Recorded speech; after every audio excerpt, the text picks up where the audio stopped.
It's Friday, December 21st. Welcome to Mayan Apocalypse Day. We're still here. We knew we would be. Read an interesting study today about rock and roll stars. And it was a study on why so many die early. And, the percentage is pretty high. And it says if you want to live a long life, then rock and roll is not the field to get into. Well, there's some reasons for that, I'm sure. In fact, the study said that of those people that died young in rock and roll, 39% of those deaths were caused by factors relating to violence, alcohol, drug use. Not surprising, is it? But why is that the case? I'm a musician as well, and all of us love to play, and we love to play to bigger and bigger crowds. That's kind of the thing that everybody aspires to. And all of you that are in a band and you're hoping that one day you're going to make it, so to speak, what does that mean exactly? You say, well, I'm in a Christian band, so that's different. Not necessarily. Some of the Christian bands that have made it really big have found that it's a difficult road as well. Why is that? Well, folks, number one on the list, and this probably is more true with secular than Christian bands, and I hate using those words, but I'll use them today as a distinction. But probably the biggest reason is that we have this feeling that once we get to this pinnacle, once we get to the place where we're selling a lot of albums, we're playing in front of a lot of people, we have this kind of notoriety that it's going to make us happy, and it doesn't. There are a lot of very depressed people on the top of the charts.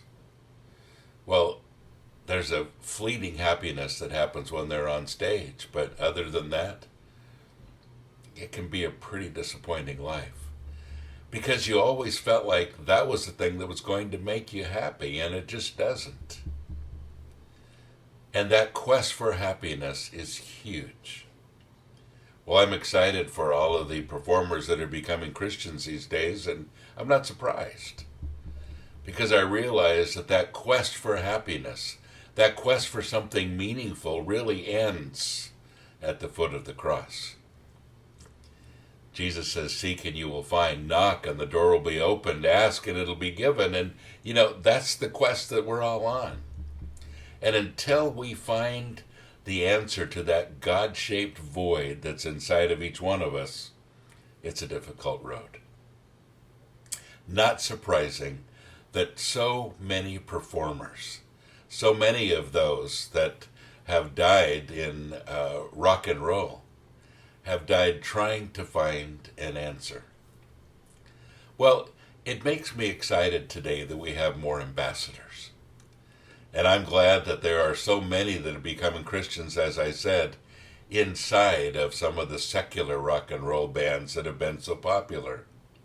And it's exciting to see that the gospel of Jesus Christ is going out.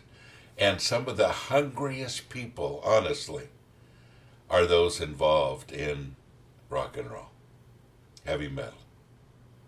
Why? Because they're trying to find something to fill that void and slowly realizing that it's not the fame, it's not the music, it's not the glory. It is Jesus Christ.